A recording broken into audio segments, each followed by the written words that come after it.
محمد کی محبت دین حق کی شرط اول ہے، اسی میں ہو اگر خامی تو سب کچھ نامکمل ہے۔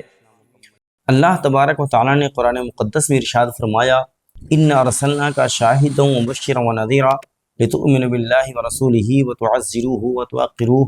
وَتُسَبِّحُوهُ بُكْرَةً وَأَصِيلًا۔ اے نبی، ہم نے آپ کو شاہد، نذیر اور بشیر بنا کر کے بھیجا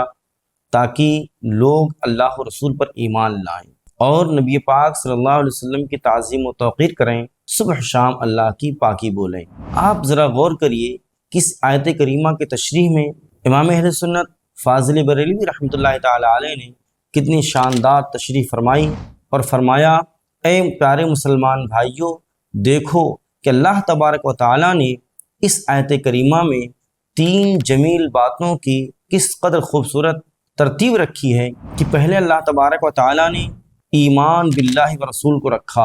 اور اس کے بعد لاسٹ میں اپنی عبادت کو اور بیچ میں رسول پاک صلی اللہ علیہ وآلہ وسلم کی تعظیم و توقیر کو رکھا، یعنی ایمان بغیر تعظیم رسول کارآمد نہیں اور تعظیم رسول اور ایمان کے بغیر اعمال کارآمد نہیں، کیونکہ یہی عین ایمان ہے۔ کیونکہ اللہ کے رسول صلی اللہ علیہ وسلم کا ارشاد پاک ہے، لا یؤمن احدکم حتی اکون احب الیہ من والدہ وولدہ والناس اجمعین، کہ تم میں سے کوئی شخص بھی اس وقت تک مومن نہیں ہو سکتا جب تک کہ میں اس کے ماں باپ اور تمام لوگوں سے زیادہ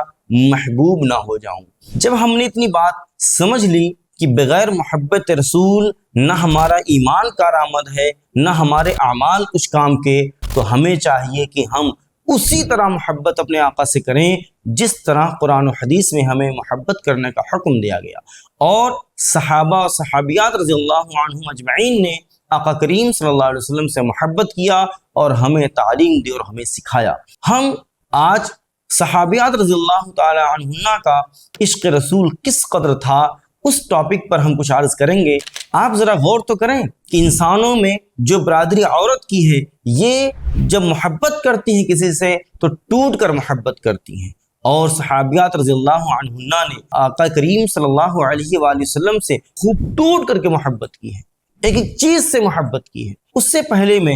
چھوٹے چھوٹے بچوں اور بچیوں کے تعلق سے عرض کروں گا کہ انہوں نے اپنے آقا کریم صلی اللہ علیہ وسلم سے کس قدر محبت کیا ہے۔ ان میں وہ لوگ بھی ہیں جنہوں نے ابھی آقا کو نہیں دیکھا ہے، کہ جن لوگوں نے صرف آقا کریم کے بارے میں سنا ہے، پھر بھی اس قدر محبت کہ اللہ اکبر کبیرہ رہتی دنیا تک مثال نہیں پیش کی جا سکتی۔ رسول پاک صلی اللہ علیہ وسلم نے مکہ شریف میں اعلان نبوت فرمایا، اور جب ظلم و تشدد کے پہاڑ توڑے گئے آپ پر اور آپ کے صحابہ پر، تو پھر آپ صلی اللہ علیہ وآلہ وسلم نے حکم فرمایا صحابہ کو ہجرت کرنے کا، اور خود آپ نے ہجرت نہ فرمایا، یہاں تک کہ اللہ تبارک و تعالیٰ کا حکم آیا کہ آپ بھی ہجرت فرمائیں۔ رسول پاک صلی اللہ علیہ وسلم نے ہجرت کا ارادہ فرمایا اور یہ بات مشہور ہو گئی کہ آپ مدینہ منورہ شریف تشریف لے جائیں گے۔ مدینہ شریف کے لوگوں کو جب یہ بات پتہ چلی کہ اللہ کے محبوب صلی اللہ علیہ وآلہ وسلم تشریف لا رہے ہیں، لوگ یہ سنتے ہی روزانہ صبح کے وقت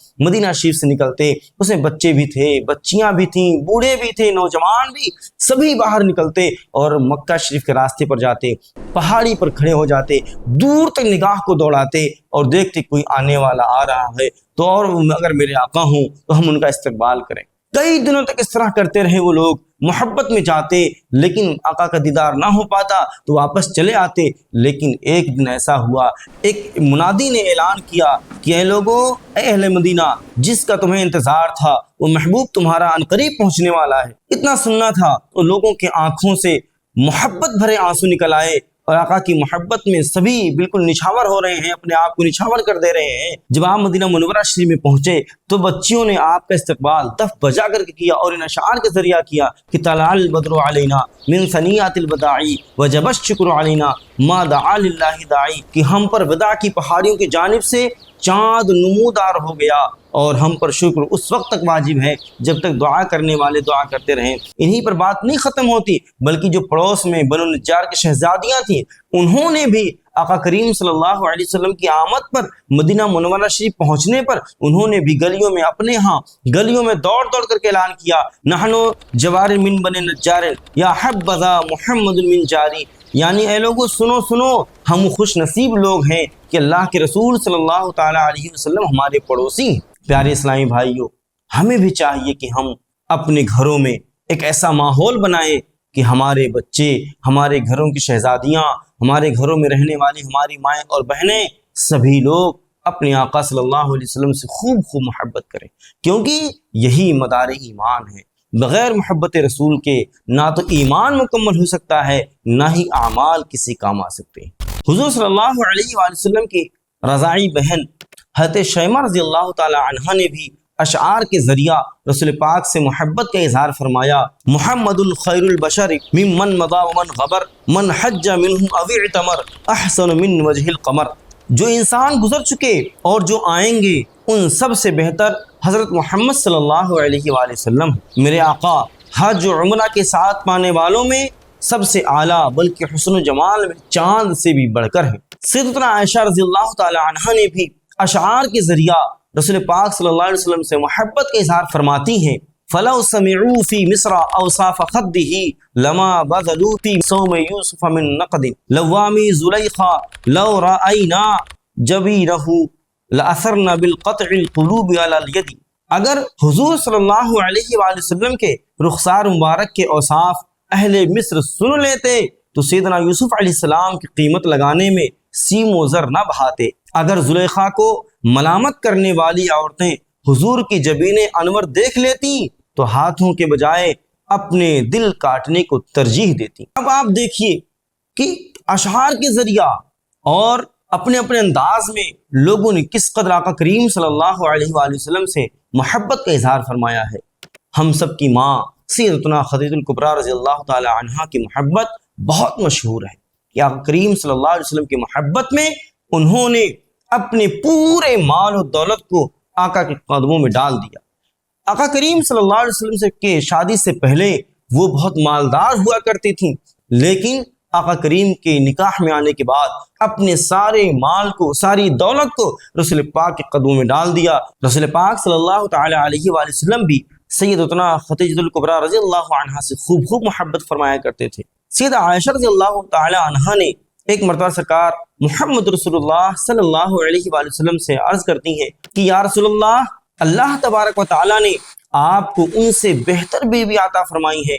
اللہ کے رسول نے ارشاد فرمایا، خدا کی قسم ختیجہ سے بہتر مجھے کوئی بیوی نہ ملی۔ جب سب لوگوں نے میرا انکار کیا اس وقت وہ مجھ پر ایمان لائی، جب سب لوگ مجھے جھٹلا رہے تھے اس وقت انہوں نے میری تصدیق کی، اور جب کوئی شخص مجھے کچھ دینے کو تیار نہ تھا اس وقت خدیجہ الکبریٰ رضی اللہ تعالی عنہا نے پورا کا پورا مال مجھے دے دیا، اور انہی سے میری اولادیں بھی ہوئی ہیں۔ آپ ذرا غور کریے، سیدتنا خدیجہ الکبریٰ رضی اللہ تعالی عنہا نے جب رسول پاک سے محبت کی اور اپنا سارا مال قربان کر دیا، ساری چیزیں قربان کر دی، جب ساری چیزیں قربان کر دی، اس قربانی کے صدقے تو فعل انہیں کیا ملا؟ اللہ تبارک و تعالیٰ نے اپنا سلام بھیجا۔ وہ حدیث پاک یوں ہے کہ ایک مرتبہ حضرت جبریل علیہ السلام بارگاہ رسالت مآب صلی اللہ علیہ وسلم میں حاضر آئے اور عرض کرتے ہیں، یا رسول اللہ، سیدہ خدیجہ الکبریٰ رضی اللہ عنہا آ رہی ہیں اور ان کے ہاتھ میں برتن ہے اور اس برتن میں سالن ہے، کھانے کی چیزیں ہیں، وہ آ رہی ہیں، آپ ان سے اللہ کا سلام پیش کر دیں اور میرا بھی سلام فرما دیں۔ آپ انہیں خوشخبری سنا دیں ایسے گھر کی جنت میں کہ جس میں نہ شور ہے، نہ غوغا ہے، نہ کوئی پریشانی ہے۔ آپ ذرا غور کریے کس قدر مقام بلند ہوا کہ اللہ تبارک و تعالیٰ نے بھی اپنا سلام بھیجا۔ اللہ کے محبوب سے جو لوگ محبت کرتے ہیں تو اللہ رب العزت اپنے فضل و کرم سے انہیں خوب انعام سے نوازتا ہے۔ صحابیات رضی اللہ تعالی عنہن کا معاملہ بالکل انوکھا تھا، سرکار کی ذات مقدس سے بھی خوب محبت کرتی تھیں اور آقا کریم صلی اللہ علیہ وسلم سے جڑی چیزوں سے بھی خوب محبت کیا کرتی تھیں۔ خادم رسول حضرت سیدنا انس رضی اللہ تعالی عنہ فرماتے ہیں کہ ایک مرتبہ رسول پاک صلی اللہ تعالی علیہ وآلہ وسلم ہمارے گھر تشریف لائے۔ دوپہر کے وقت آپ آرام فرمانے لگے اور حالت خواب میں آپ کو پسینے کے قطرات نکلے۔ حضرت انس کی والدہ محترمہ حضرت ام سلیم رضی اللہ عنہا رسول پاک صلی اللہ تعالی علیہ وآلہ وسلم کے مبارک پسینے کو ایک شیشی میں جمع فرمانے لگی، اور جب آقا کریم صلی اللہ علیہ وسلم بیدار ہوئے تو آپ نے پوچھا،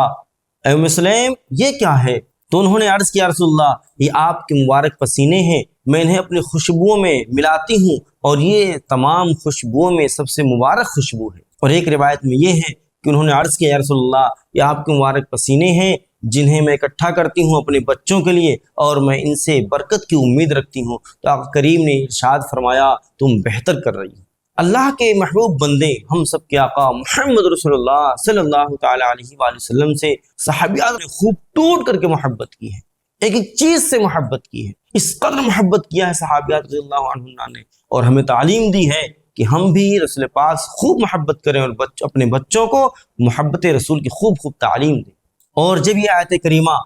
یا ایھا النبی قل لازواجک ان کنتن تردن الحیاۃ الدنیا وزینتها فتعالین امتعکن واسرحکن سراحا جمیلا وان کنتن تردن اللہ ورسولہ والدار الآخرۃ فإن اللہ اعد للمحسنات منکن اجرا عظیما۔ اے غیب بتانے والے اپنی بیویوں سے فرما دیجئے اگر تم دنیا کی زندگی اور اس کی آرائش چاہتی ہو تو آؤ میں تمہیں مال دوں اور اچھی طرح چھوڑ دوں، اور اگر تم اللہ اور اس کے رسول اور آخرت کا گھر چاہتی ہو تو بے شک اللہ نے تمہاری نیکیوں کے بدلے بڑا اجر تیار رکھا ہے۔ اس آیت کریمہ کی شأن نزول میں مفسرین فرماتے ہیں کہ جب ازواج مطہرات نے کچھ دنیاوی چیزوں کے بارے میں آپ سے مطالبہ فرمایا تھا تو اللہ تبارک و تعالیٰ نے آیت کریمہ نازل فرما دی، اور اللہ کے رسول صلی اللہ علیہ وسلم پر جب آیت کریمہ نازل ہوئی اس وقت آپ کے نکاح مقدس میں 9 بیویاں تھیں، 5 کا تعلق قریش سے تھا اور 4 کا تعلق قریش کے غیر سے تھا۔ سرکار محمد رسول اللہ صلی اللہ علیہ وآلہ وسلم نے حضرت عائشہ رضی اللہ تعالی عنہا کو یہ آیت کریمہ سنائی اور فرمایا کہ اس معاملے میں آپ اپنے والدین سے مشورہ فرما لیں۔ اتنا سننا تھا کہ سیدہ عائشہ رضی اللہ عنہا نے عرض کیا یا رسول اللہ اس میں والدین سے مشورہ کی کوئی بات ہی نہیں ہے، ہم تو اللہ رسول کی رضا پہ راضی ہیں اور آخرت کی نعمتوں کے لیے ہم اپنے آپ کو قربان کر رہے ہیں، یعنی دنیاوی جاہ و حشمت نہیں بلکہ اللہ کی رضا، رسول پاک کی رضا چاہیے۔ اور تمام ازواج مطہرات رضی اللہ عنہن نے بھی یہی عرض کیا یا رسول اللہ ہمیں دنیاوی کوئی چیز نہیں چاہیے، بس اللہ و رسول کی رضا چاہیے۔ حضرت ام عمارہ رضی اللہ تعالی عنہ جنگ احد میں شامل تھیں اور وہ زخمیوں کو پانی پلاتی، فوجیوں کی خدمت کرتی کہ آپ نے دیکھا کہ جنگ احد کا معاملہ بدل گیا ہے، اور رسول پاک صلی اللہ علیہ وسلم کے پاس یہ بھاگی اس حال میں کہ انہوں نے مشکیزے کو اس کی جگہ پر رکھا اور ایک شہید کی تلوار اٹھائی، رسول پاک کی بارگاہ میں پہنچی اس وجہ سے کہ کہیں ایسا نہ ہو کہ کوئی دشمن آپ کو تکلیف پہنچا دے۔ آپ نے خوب اچھی طرح جنگ کی اور دشمنوں کو مار بھگایا اور رسول پاک صلی اللہ علیہ وسلم کے پاس آنے سے سب کو روک رکھا، ابن قمیہ کو بھی مار بھگایا، یہاں تک کہ آپ کے جسم پر کئی زخم لگ گئے، پھر بھی آپ وہیں جمی رہی اور کھڑی رہی، رسول پاک صلی اللہ علیہ وسلم کے پاس موجود رہی، کہیں ایسا نہ ہو کہ کوئی دشمن آ جائے۔ اور جب جنگ ختم ہوئی رسول پاک صلی اللہ علیہ وسلم نے ارشاد فرمایا کہ ام عمارہ نے خوب اچھی طرح سے جنگ کی ہے، ایسی بہادری اور لوگوں میں کہاں ہے۔ اور پھر آقا کریم صلی اللہ علیہ وسلم نے زخم پر پٹی بندھوائی اور فرمایا اے ام عمارہ بتاؤ تمہیں کیا چاہیے۔ اتنا سننا تھا کہ انہوں نے عرض کیا یا رسول اللہ میرے لیے، میرے بچے کے لیے، میرے شوہر کے لیے آپ دعا فرما دیں کہ ہم لوگوں کو جنت میں بھی آپ کی رفاقت مل جائے، آپ کی بارگاہ میں حاضری نصیب ہو اور آپ کے پڑوس میں رہنے کا موقع ملے تاکہ ہم وہاں بھی آپ کی خدمت کر سکیں۔ آقا کریم صلی اللہ علیہ وسلم نے دعا فرمائی اللہم اجعلہم رفقائی فی الجنہ، اے اللہ ان سب کو جنت میں بھی میرا رفیق بنا دے۔ جب اتنی بات حضرت ام عمارہ نے سن لیا تو اب وہ ہر جگہ اعلان کرتے ہوئے پھرتی تھیں کہ لوگوں سنو، دنیا کی بڑی سے بڑی مصیبت بھی آ جائے مجھ پر تو مجھے کوئی غم نہیں ہے، کیونکہ میرا آقا کریم صلی اللہ علیہ وآلہ وسلم نے ہم سب کے لیے دعا فرمائی ہے اللہم اجعلہم رفقائی فی الجنہ۔ حضرت انس بن مالک رضی اللہ تعالی عنہ حدیث کی روایت فرماتے ہوئے ارشاد فرماتے ہیں کہ جنگ احد کا معاملہ جب بدل گیا، اتنے میں کفار نے مشہور کر دیا کہ رسول پاک صلی اللہ علیہ وسلم شہید کر دیے گئے ہیں والعیاذ باللہ۔ جب یہ جھوٹی خبر مدینہ منورہ میں پہنچی لوگ بے چین ہو گئے اور خواتین بھی باہر نکل آئیں، اور ایک انصاری خاتون میدان احد کی طرف دوڑتی ہوئی نکل آئیں اور راستے میں ان کے سامنے سے چند لاشیں گزریں، اور حضرت انس فرماتے ہیں کہ مجھے نہیں پتا کہ ان میں سے پہلی لاش ان کے سامنے کون سی گزری۔ ان لاشوں میں اس خاتون کے شہزادے کی بھی لاش تھی، ان کے باپ کی بھی لاش تھی، ان کے شوہر کی بھی لاش تھی اور ان کے بھائی کی بھی لاش تھی. 4 لاشیں ان کے سگے رشتہ داروں کی گزری اور لوگوں نے بتایا کہ یہ آپ کے باپ، بھائی، بیٹے، شوہر کی لاش ہے. انہوں نے کہا ٹھیک ہے مجھے بتاؤ رسول پاک صلی اللہ علیہ وسلم کیسے ہیں. آقا کریم صلی اللہ علیہ وسلم کے بارے میں انہوں نے جب پوچھا تو انصاری خاتون سے بتایا گیا کہ آقا کریم صلی اللہ علیہ وسلم آپ کے سامنے موجود ہیں. اتنا سننا تھا کہ بھاگتے ہوئے رسول پاک کے پاس پہنچی اور انہوں نے آقا کریم کے دامن کو پکڑ لیا اور انہوں نے عرض کیا رسول اللہ میرے ماں باپ آپ پر قربان، اگر آپ صحیح سالم ہیں تو مجھے دنیا میں کسی پریشانی کا کوئی غم نہیں. اور انہوں نے اس آیت کریمہ قل ان کان آباؤکم وابناؤکم واخوانکم وازواجکم وعشیرتکم واموال اقترفتموها وتجارة تخشون كسادها ومساكن ترضونها احب اليكم من الله ورسوله وجهاد في سبيله فتربصوا حتى ياتي الله بامره والله لا يهدي القوم الفاسقين کی عملی تفسیر پیش فرما دی. اور اس آیت کریمہ سے معلوم ہوا کہ دنیا میں کوئی بھی اگر اللہ و رسول سے اور اس کی راہ میں خرچ کرنے سے زیادہ محبوب ہے وہ چیز بارگاہ رسول میں اور بارگاہ رب العزت میں مردود ہے. اور حضرت سمیہ رضی اللہ تعالی عنہ جن کا شمار ان صحابیات میں اور ان صحابہ میں ہوتا ہے جو ابتدائے اسلام میں ایمان لائے تھے. حضرت سمیہ رضی اللہ تعالی عنہ کی عمر شریف زیادہ تھی، آپ عمر دراز تھیں. آپ جب ایمان لائیں تو آپ پر کفاروں نے ظلم و تشدد کے پہاڑ توڑے. آپ کو لوہے کا زرہ پہنایا جاتا اور دھوپ میں کھڑا کر دیا جاتا کہ دھوپ سے وہ لوہا گرم ہو اور پھر آپ کے بدن کو جلائے.